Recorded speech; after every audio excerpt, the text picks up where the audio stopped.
Bueno, vamos a realizar este ejercicio que dice lo siguiente.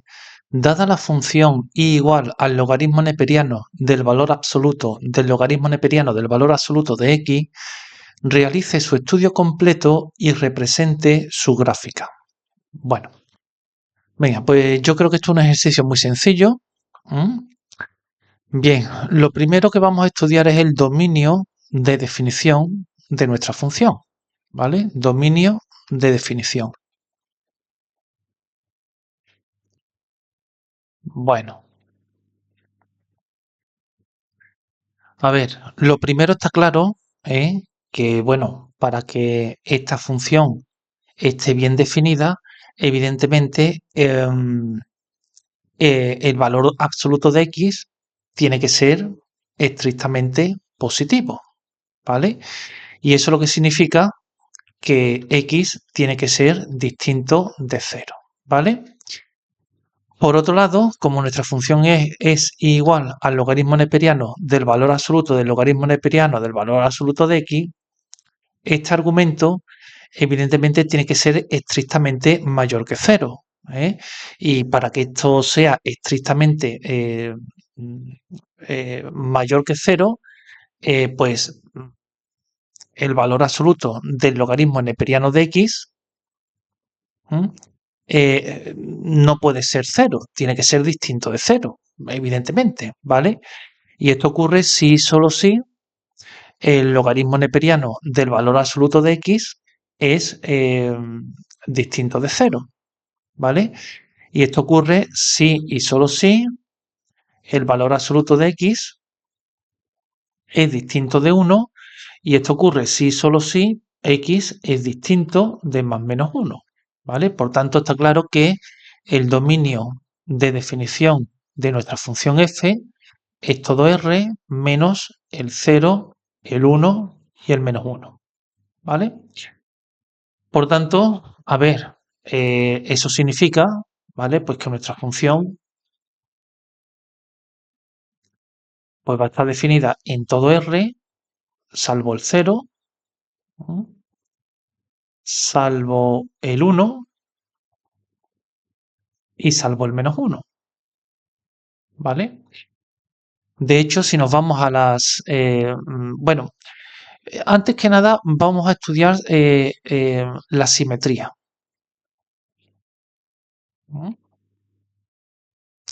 Y obsérvese que la función, esta función que nos da el problema, claramente cumple que f en menos x es igual a f en x.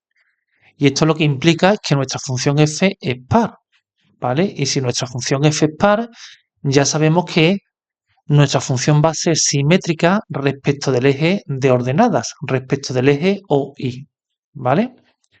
Y por tanto, bastará con representar gráficamente nuestra función en el intervalo 0 más infinito, porque en el intervalo menos infinito 0 nuestra función va a ser simétrica, ¿vale? Por tanto, a partir de ahora podemos restringir el estudio de nuestra función al intervalo 0 más infinito. Y a partir de ahora vamos a considerar x perteneciente a este intervalo. Tercer apartado. Bueno, pues por ejemplo, las asíntotas, ¿no? A ver, en cuanto a las asíntotas verticales, está claro que nuestra función tiene asíntotas verticales en x igual a 0, en x igual a 1, bueno, y tendría que poner en x igual a menos 1, pero no lo voy a poner porque, insisto, yo aprovechando que nuestra función es par, bueno, no lo he dicho, pero por supuesto no se cumple que f menos x sea igual a menos f de x, ¿vale? Esto no se cumple, es decir, que no es impar, es par. Entonces, como digo, aprovechando que nuestra función es par, pues nosotros la vamos a representar gráficamente en el intervalo 0 más infinito. Pero bueno, asíntotas verticales tiene también en x igual a menos 1. Vamos a estudiar el comportamiento de nuestra función. Vamos a copiar esto y lo vamos a aprovechar en los alrededores de esas asíntotas verticales, ¿vale? Por ejemplo, el límite cuando x tiende a 0 por la derecha de nuestra función f de x, que es el logaritmo neperiano del valor absoluto, el logaritmo neperiano de x, ¿vale? Bueno, cuando x tiende a 0 por la derecha, el valor absoluto de x tiende a 0 por la derecha, esto tiende a menos infinito, el valor absoluto de menos infinito tiende a infinito y el logaritmo neperiano de infinito pues tiende a infinito, ¿vale? Por tanto, aquí se tiene esto de ahí. Vamos a estudiar también el límite cuando x tiende a 1 por la izquierda de nuestra función. ¿Mm? Bueno, cuando x tiende a 1 por la izquierda, el valor absoluto de x tiende a 1 también por la izquierda, ¿vale? Si esto tiende a 1 mm, por la izquierda, el logaritmo neperiano, cuando tiende a 1 por la izquierda, no olvidemos que la función logaritmo neperiano es una función que hace esto de aquí, ¿m? Siendo este el 1. Entonces, repito, cuando x tiende a 1 por la izquierda, el valor absoluto de x tiende a 1 por la izquierda también, y el logaritmo neperiano de algo que tiende a 1 por la izquierda, pues tiende a 0, ¿vale? Eso está claro. Esto tiende a 0, el valor absoluto de 0 tiende a 0. Eh, bueno, a ver, una cosa. El logaritmo neperiano de x tiende a 0, ¿vale? Pero tiende a 0, quiero decir, cuando x tiende a 1 por la izquierda, el logaritmo neperiano de x sí tiende a 0, pero tiende a 0 por la izquierda, con valores negativos, ¿vale? Por tanto, esto tiende a 0 por la izquierda. Y si el logaritmo neperiano del valor absoluto de x tiende a 0 por la izquierda, el valor absoluto de algo que tiende a 0 por la izquierda, ese valor absoluto tiende a 0 por la derecha, lógicamente. Y por tanto, el logaritmo neperiano de algo que tiende a 0 por la derecha, pues vale menos infinito, ¿eh? Y por tanto, esto vale menos infinito. Y el límite cuando x tiende a 1 por la derecha de nuestra función, bueno, cuando x tiende a 1 por la derecha, el valor absoluto de x tiende a 1 por la derecha, ¿vale? Y por tanto, el logaritmo neperiano de algo que tiende a 1 por la derecha tiende a 0, pero tiende a 0 con valores positivos, es decir, por la derecha, esto tiende a 0 por la derecha, y por tanto, el valor absoluto de algo que tiende a 0 por la derecha, pues también tiende a 0 por la derecha, y el logaritmo neperiano de algo que tiende a 0 por la derecha, pues vale menos infinito. ¿Mm?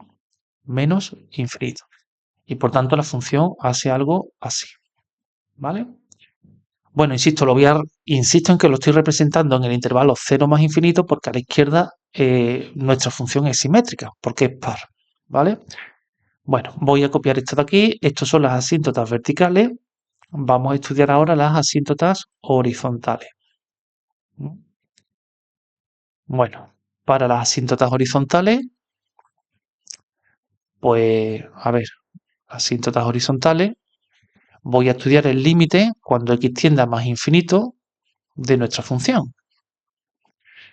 Pero bueno, esto es bastante sencillo porque cuando x tiende a más infinito, el valor absoluto de x tiende a más infinito, el logaritmo neperiano de infinito tiende a infinito, el valor absoluto de infinito tiende a infinito, el logaritmo neperiano de infinito tiende a infinito. Y por tanto esto tiende a más infinito.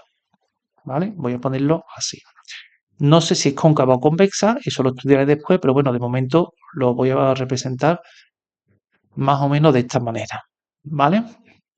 Venga, más cosas. Puntos de cortes con los ejes. Este sería el apartado 4. Puntos de corte con los ejes coordenados. 4 puntos de cortes con los ejes coordenados. Con los ejes coordenados. Bueno, está claro que con el eje OI no hay puntos de corte, ¿vale? Porque nuestra función no está definida en cero y por tanto no va a haber puntos de corte con el eje OI.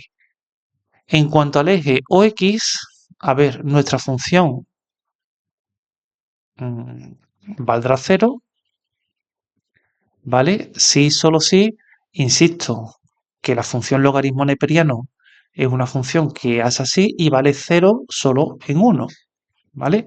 Por tanto, el logaritmo neperiano de algo vale cero si, solo si ese algo vale cero. Es decir, si, solo si el logaritmo neperiano del valor absoluto de x vale cero. Y esto ocurre si, solo si el logaritmo neperiano del valor absoluto de x vale cero. Y esto ocurre si, solo si, pues por ejemplo, tomando la función exponencial, si, solo si el valor absoluto de x vale 1, ¿vale? Eh, eh, eh, eh, a ver, perdón. Aquí yo creo. No, no, no, no, no, no, no. Aquí hemos cometido un error, claramente. Perdón. Venga, vamos a rectificar. Repito, el logaritmo neperiano de algo vale cero si solo si ese algo vale uno. Si solo si ese algo vale uno. Claro, y ahora ya esto cambia. Vamos a borrar esto de aquí, efectivamente, esto ya cambia. Y esto ocurre si, solo si eh, el logaritmo neperiano del valor absoluto de x vale 1 o el logaritmo neperiano del valor absoluto de x vale menos 1. ¿Mm? Ahora sí, aquí por ejemplo, elevando o tomando la función exponencial, e elevado a eso tiene que ser igual a e elevado a 1. Esto ocurre si solo si el valor absoluto de x vale e. Y esto ocurre si solo si x es igual a más menos e. Y aquí pues lo mismo, tomando la función exponencial, si esto es igual a esto, e elevado a eso va a ser igual a e elevado a eso, y esto ocurre si solo si el valor absoluto de x es igual a e elevado a menos 1, y esto ocurre si solo si x igual a más menos e elevado a 1, que es 1 partido por e, ¿vale? Por tanto, los puntos de corte con los ejes son e y menos e, por supuesto e está a la derecha de 1, menos e estaría por aquí. De momento no lo voy a dibujar. Bueno, venga, voy a dibujarlo. Menos e, da igual. Y 1 partido por e es más pequeño que 1, lógicamente, ¿vale? Esto sería 1 partido por e y por aquí estaría menos 1 partido por e. Y estos serían los puntos de corte con el eje OX. Vale, a ver, se nos ha olvidado cuando nosotros hemos estudiado la asíntota horizontal, las asíntotas horizontales, hemos visto que el límite cuando x tiende a más infinito vale más infinito. Ahora bien, tenemos que ver porque claro, en ese caso podría tener una asíntota oblicua. No podemos descartar esa posibilidad y tenemos que estudiar si tiene alguna asíntota oblicua. Evidentemente, si el límite cuando x tiende a más infinito es un número finito, entonces no va a tener asíntota oblicua, pero si ese límite vale más infinito, pues podría tener una asíntota oblicua. Y por tanto, se nos ha olvidado aquí, a continuación, después de la asíntota horizontal, estudiar la asíntota oblicua. Entonces, aunque se nos haya olvidado y esté mal hecho, este ejercicio es tan sencillo que tampoco merece la pena. Bueno, asíntotas oblicuas, ¿vale? Bueno, recordemos que la recta y igual a mx más n es una asíntota oblicua si solo si m es el límite cuando x tiende a más menos infinito de f de x partido por x y n es el límite cuando x tiende a más menos infinito de f de x menos mx, donde m, ¿vale? Evidentemente tiene que ser un número real, tiene que ser un número real distinto de cero, porque si m vale cero y yo sustituyo aquí la m por cero, obtengo igual a n, y eso no es una asíntota oblicua, eso sería una asíntota horizontal. Por tanto, este límite tiene que ser un número real distinto de cero. Y además, como nosotros estamos, claro, porque habría que estudiar el límite cuando x tienda a más infinito y cuando x tienda a menos infinito, pero como nosotros estamos estudiando en el intervalo 0 más infinito, pues me basta con estudiar el límite cuando x tienda a más infinito, ¿vale? De esta expresión.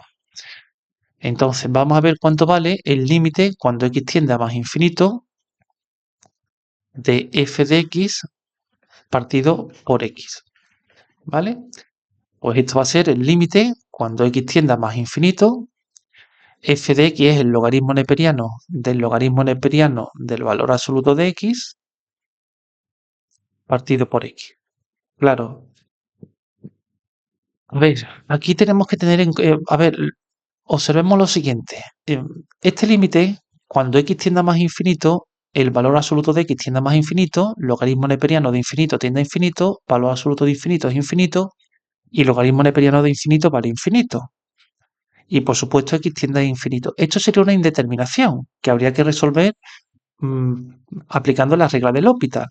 Yo tendría que derivar numerador y denominador. La derivada del denominador vale 1, pero ¿cuánto vale la derivada del numerador? ¿Que tiene valores absolutos? Pues no se calcularía bien, ¿vale? Entonces, no hay problema. ¿Por qué? Porque como yo estoy calculando el límite cuando x tiende a más infinito, ¿vale? Mm, para x suficientemente grande, por supuesto, el valor absoluto de x va a seguir siendo x, ¿vale? El logaritmo neperiano va a ser mayor que 1, ¿vale? No olvidemos que la función logaritmo neperiano de x tiene esta forma. Entonces, insisto, para x suficientemente grande, el valor absoluto y positivo, el valor absoluto de x es igual a x, ¿vale? El logaritmo neperiano de ese valor absoluto de x va a ser una cantidad positiva, ¿vale? Porque el x va a ser mayor que 1. No solo va a ser positiva, sino que también va a ser mayor que 1, evidentemente, ¿vale? Y como va a ser mayor que 1, el valor absoluto de 1 va a ser mayor que 1, y por tanto el logaritmo neperiano de algo que es mayor que 1, pues también va a ser positivo, ¿vale? A ver, para que no haya ningún tipo de problema. Bueno, a ver, esto lo he puesto aquí antes de tiempo. A ver, lo voy a cortar, lo voy a poner un poquito. Esta es la representación gráfica final, ¿vale? Lo voy a poner un poquito abajo. Eh, vamos a ver. Lo que quiero decir es lo siguiente, es que eh, a ver, para x mayor que 1, ¿vale? Si x mayor que 1, entonces el valor absoluto de x es igual a x, ¿vale?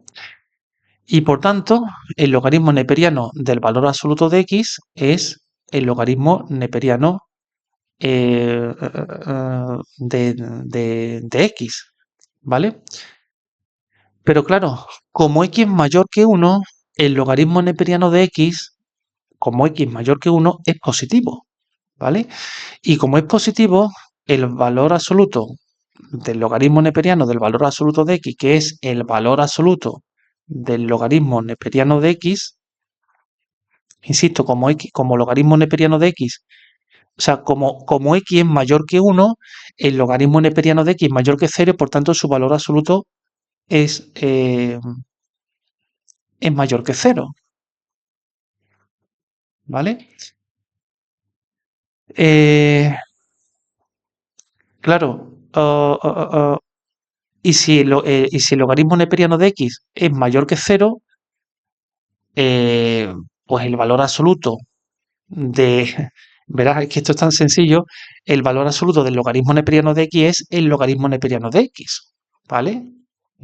A ver, esto es tan sencillo, vamos a ver.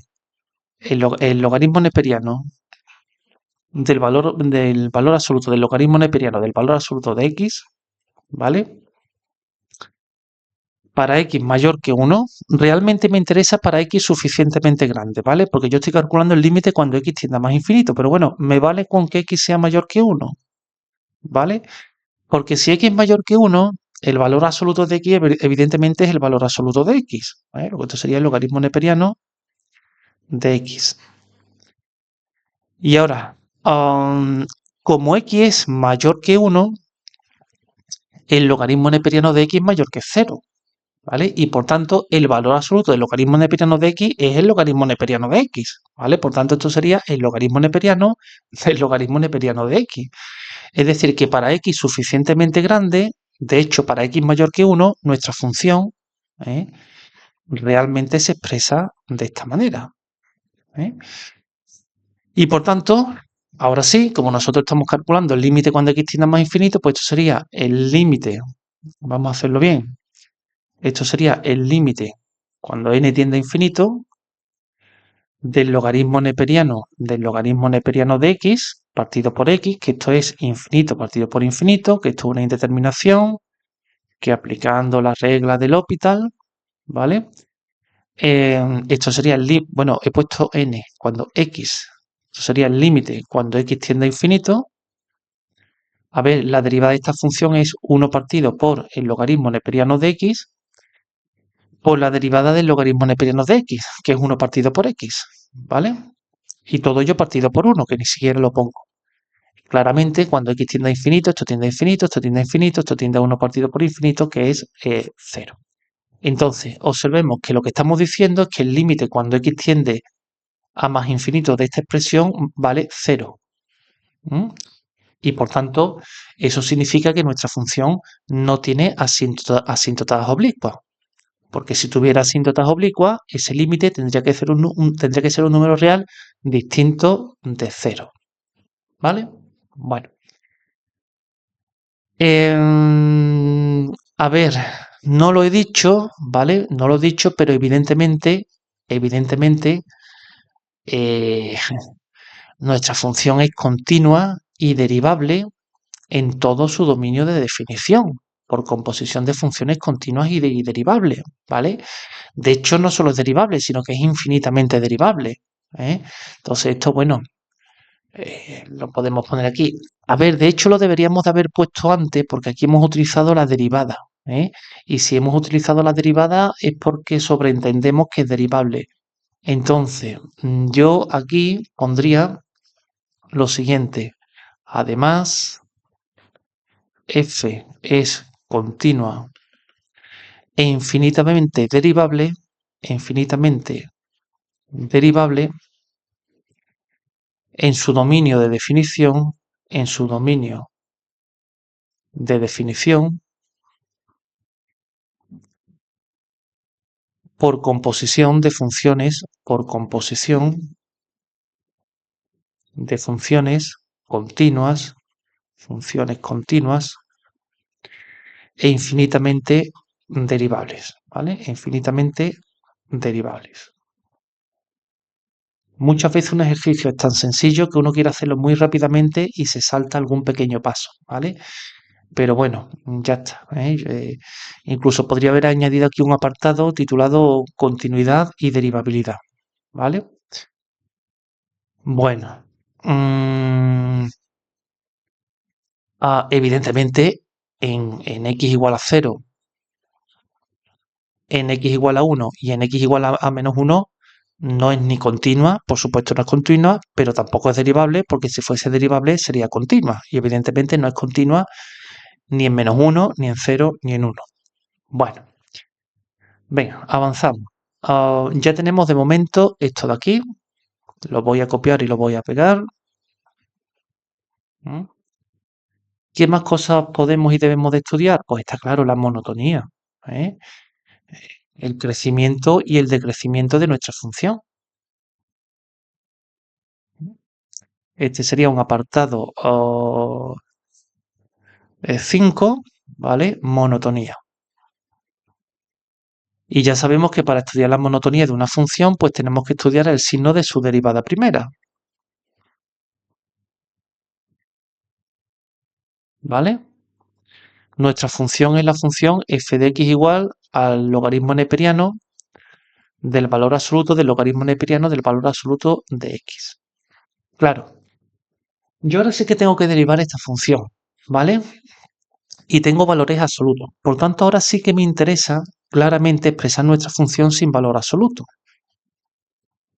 ¿Vale? Claramente sí que me interesa expresar nuestra función sin valor absoluto. Entonces, a ver, ¿Qué ocurre si x está entre 0 y 1? Recordemos que la función logaritmo neperiano de x es así.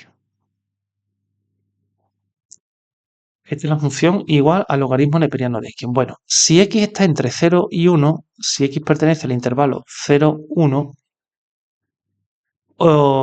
ocurre lo siguiente. Ocurre que, por supuesto, el valor absoluto de x es x. El logaritmo neperiano de x, como x está entre 0 y 1, el logaritmo neperiano va a ser un número negativo, ¿vale? Y por tanto, el valor absoluto de ese número negativo va a ser su opuesto. Y por tanto, esto es el logaritmo neperiano de menos el logaritmo neperiano de x, ¿vale? Claramente. Insisto, si x está entre 0 y 1, el valor absoluto de x es x, ¿vale? Pero ¿qué ocurre? Que ahora el logaritmo neperiano de un número que está entre 0 y 1 es negativo. Y por tanto su valor absoluto hay que cambiarle de signo. Y aquí estaría. ¿Y qué ocurre si x pertenece al intervalo 1 más infinito? Bueno, pues realmente ya lo hemos visto. El valor absoluto de x es x, ¿vale?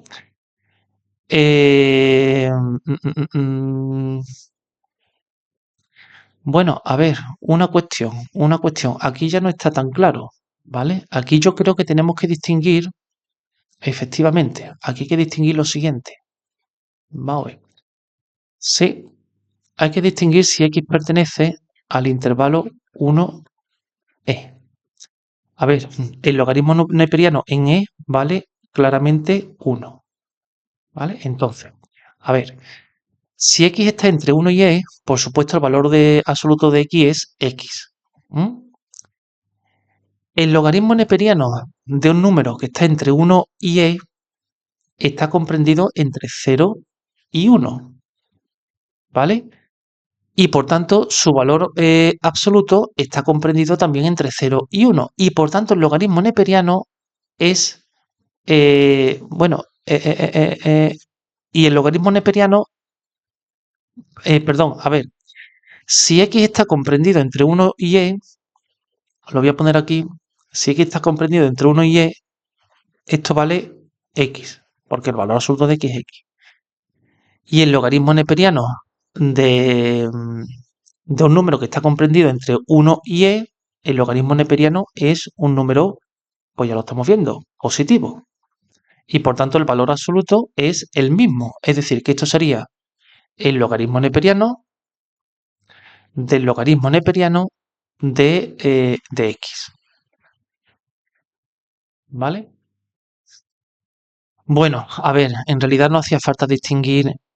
A ver, si x pertenece al intervalo e más infinito, en realidad ocurre lo mismo. El valor absoluto de x es x, ¿vale?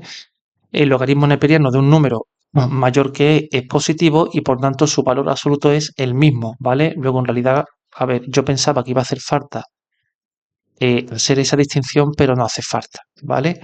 De hecho, venga, vamos a ponerlo bien. Venga, al final voy a necesitar más espacio del que pensaba.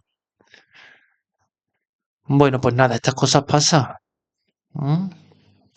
Eh, eh, los problemas hay que investigarlos e investigarlos pues nos encontramos con estas cosas. Entonces, f de x es el logaritmo. Es el logaritmo neperiano de menos el logaritmo neperiano de x si x pertenece al intervalo 0, 1 y el logaritmo neperiano del logaritmo neperiano de x si x pertenece al intervalo 1 más infinito. Y ya está, ¿vale? De forma manera que, claro, ¿cuánto vale la derivada de...? Recuerdo que yo estoy estudiando la monotonía y por tanto el signo de la derivada primera. ¿Cuánto vale la derivada de esta función? Bueno, pues la derivada de esta función es 1 partido por esto. A ver, voy a ponerlo un poquito más para arriba, ¿vale? Es decir, 1 partido por menos el logaritmo neperiano de x por la derivada de esto de aquí, que la derivada de esto de aquí es menos 1 partido por x, ¿vale? Y eso claramente es menos entre menos más, luego me quedaría 1 partido por x logaritmo neperiano de x, ¿vale? Que lo vamos a poner aquí. Esto sería 1 partido por x logaritmo neperiano de x. 1 partido por x logaritmo neperiano de x. Esto si x pertenece al intervalo 0, 1. Y si x pertenece al intervalo 1 más infinito, pues me saldría la derivada del logaritmo neperiano es 1 partido por el logaritmo neperiano de x. Y la derivada del logaritmo neperiano de x es 1 partido por x. Es decir, que también me saldría 1 partido por x logaritmo neperiano de x. Con lo cual, bueno, estamos en condiciones de decir que f' de x es igual a 1 partido por x por el logaritmo neperiano de x para todo x perteneciente al intervalo 0 más infinito con x distinto de 1. ¿Vale? Bueno, a ver, vamos a estudiar el signo de esta función. A ver, está claro que tenemos que distinguir. Venga, vamos a hacer una pequeña tablita. No hace falta, es tan sencillo que no hace falta una tablita, pero bueno, venga. Entre 0 y 1 y entre 1 y más infinito. ¿Vale? Y aquí x, logaritmo neperiano de x, y aquí f' de x. ¿Vale? Insisto que no hace falta tabla porque se puede hacer a simple vista, pero bueno, venga. Y esto sería f de x. Vale. Por supuesto, entre 0 y 1 esto es positivo, x y aquí es positivo. Entre 0 y 1 el logaritmo neperiano es negativo, aquí es positivo. Derivada negativa, derivada positiva, decreciente y creciente, ¿vale? Y por tanto, f es creciente, o mejor dicho, f decreciente en el intervalo 0, 1 y creciente en 1 más infinito, cosa que era lógico, porque si nosotros vemos la forma que tiene nuestra función, pues ya estamos viendo que entre 0 y 1 es decreciente, y pasando por este punto, y entre 1 y más infinito, pues parece que nuestra función va a ser creciente pasando por este punto de aquí. Ahora, claro, hay que estudiar la concavidad. Hay que estudiar la concavidad, o lo que se conoce también como curvatura. La curvatura es el estudio de la concavidad y la convexidad. Venga, pues al final me va a ocupar más espacio del que esperaba. Bueno, lo voy a poner aquí. Venga, sin problema. Venga, pues para el estudio de este sería el apartado 6, este es el 5, por tanto este sería el 6, eh, curvatura, ¿vale? Que la curvatura es el estudio de la concavidad y la convexidad. Y para estudiar la curvatura de una función, pues hay que estudiar el signo de la derivada segunda. Recordemos que f' de x es 1 partido por x por el logaritmo neperiano de x para todo x perteneciente al intervalo 0 más infinito con x distinto de 1, y por tanto la derivada segunda va a ser, a ver, la regla de la derivada de un cociente es la derivada del primero, que es 0, por el segundo sin derivar, menos el primero sin derivar, que es 1, por la derivada del segundo, pero la derivada del segundo es la derivada de un producto, que es la derivada del primero, que es 1, por el segundo sin derivar, más el primero sin derivar por la derivada del segundo, y todo ello partido por el segundo al cuadrado. ¿Vale? Y esto es, bueno, esto de aquí claramente es logaritmo neperiano de x más 1. Luego esto sería menos logaritmo neperiano de x más 1 partido por x logaritmo neperiano de x al cuadrado. ¿Vale? Venga, pues ya está. Voy a estudiar el signo de esta función. A ver, el signo de esta función evidentemente depende del signo del numerador. Depende del signo del numerador porque el denominador siempre es positivo. Por tanto, yo voy a estudiar el signo del numerador. Ahora bien, para estudiar el signo del numerador voy a ver cuándo vale esto 0. ¿Vale? A ver cuánto vale esto 0.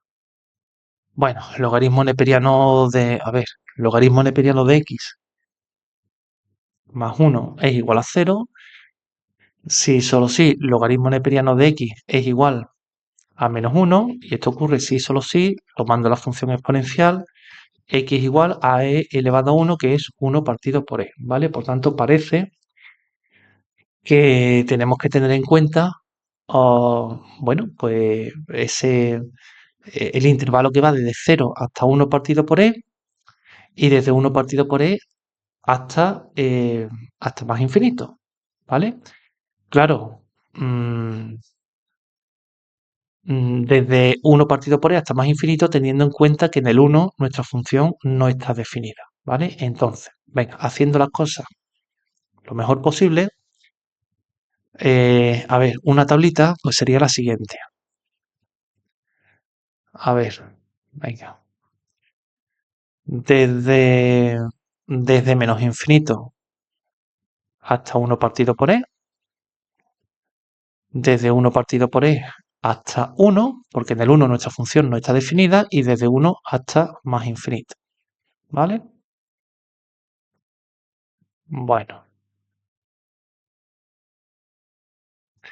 y ahora aquí voy a poner eh, esta función, ¿vale? Es decir, voy a poner menos logaritmo neperiano de x más 1. Aquí voy a poner f segunda de x, el signo de f segunda de x, y abajo pues la curvatura de f de x, ¿vale? Bueno, a ver, si x pertenece al intervalo menos infinito 1 partido por e, ¿vale? A ver, recordemos, no es necesario dibujarlo, se puede hacer mentalmente, pero bueno, voy a volver a dibujarlo, no está de más, ¿eh? Nuestra función logaritmo neperiano de x es una función que en 1 vale 0. Claro, si x pertenece, bueno, ¿por qué he puesto aquí menos infinito? Menos infinito no, 0, ¿vale? 0. Si x pertenece al intervalo 0, 1 partido por e, que 1 partido por e estaría por aquí, pues el logaritmo neperiano de x es negativo, ¿vale? Además, una cosa, en 1 partido por e, la función logaritmo neperiano de 1 partido por e, el logaritmo neperiano de 1 partido por e, que es e elevado a menos 1, claramente si este menos 1 lo paso delante, aplicando las propiedades de los logaritmos, esto sería menos 1 por 1, que es 1, ¿vale? Entonces, entre 0 y 1 partido por e, la función logaritmo neperiano de x es menor que menos 1, ¿vale? Es decir, esto es menor que menos 1.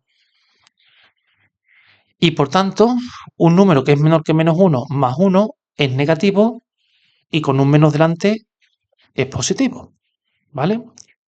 En 1 partido por e 1, si x pertenece a 1 partido por e 1, el logaritmo neperiano está entre menos 1 y 1.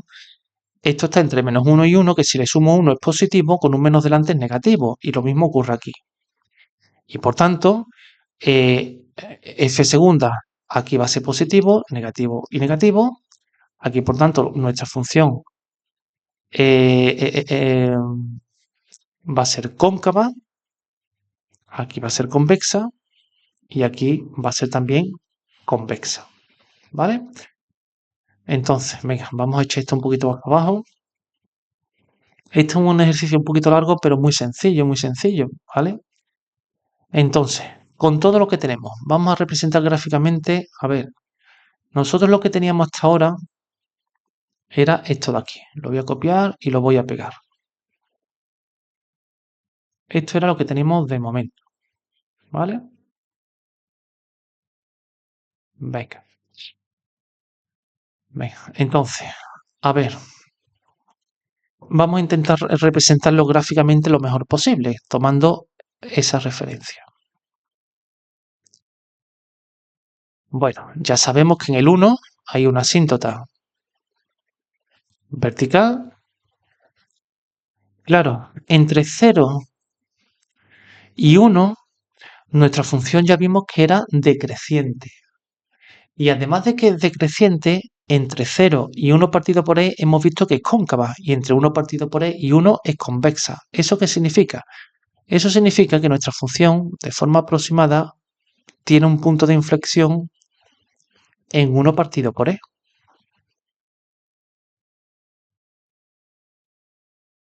¿vale? De hecho, pues aquí estamos viendo que en 1 partido por e la función pasa de cóncava a convexa y por tanto en ese punto hay un punto de inflexión. El 1 no es un punto de inflexión porque primero no hay cambio de curvatura y además la función no está definida en 1, ¿vale? Y entre 1 y más infinito, nuestra función recuerdo que era creciente, ¿vale? Y además es convexa y pasa por el e. Luego, necesariamente y de forma aproximada, pues nuestra función es convexa, perdón, cóncava, ¿m? Y pasa y corta el eje en E. ¿Eh? Y lo mismo ocurriría a la izquierda del cero, porque nuestra función, recuerdo que era simétrica. Es decir, si este es el menos 1 partido por e, pues nuestra función haría una cosa así, ¿vale? Este sería 1, o mejor dicho, menos 1 partido por e, y por aquí pues haría algo parecido a esto, ¿eh? Pues pasando por el punto de corte con el eje o X, pasando por el punto E, ¿vale? Y esta sería, de forma aproximada, pues la representación gráfica de nuestra función. Yo creo que no nos olvidamos nada, que el estudio es bastante detallado, ¿vale? Aquí lo tenemos bien dibujado. Dominio de definición todo R, salvo el 0, el 1 y el menos 1. Por supuesto, asíntotas verticales en x igual a 1, x igual a 0 y x igual a menos 1. Límite cuando x tienda a más infinito vale más infinito, límite cuando x tienda a menos infinito vale menos infinito, no tiene asíntotas oblicuas, los puntos de corte con los ejes son el e, el 1 partido por e, menos 1 partido por e y menos e, límite cuando x tiende a 0 por la derecha y por la izquierda vale vale más infinito, límite cuando x tiende a 1 por la derecha, perdón, cuando x tiende a 1 por la derecha y por la izquierda vale menos infinito, lo mismo ocurre cuando x tiende a menos 1, los puntos de corte ya lo hemos visto, la función es creciente entre 0 y más infinito y además es cóncava, la función es decreciente entre 0 y 1 y es convexa entre 0 y 1 partido por e y cóncava entre 1 partido por e y 1 y lo mismo ocurre en el intervalo menos infinito 0, ¿vale? Por tanto, yo creo que ya está perfectamente dibujado, ¿vale? Este es un ejercicio bastante sencillo que requiere tiempo y poco más. Y con esto concluiríamos este ejercicio.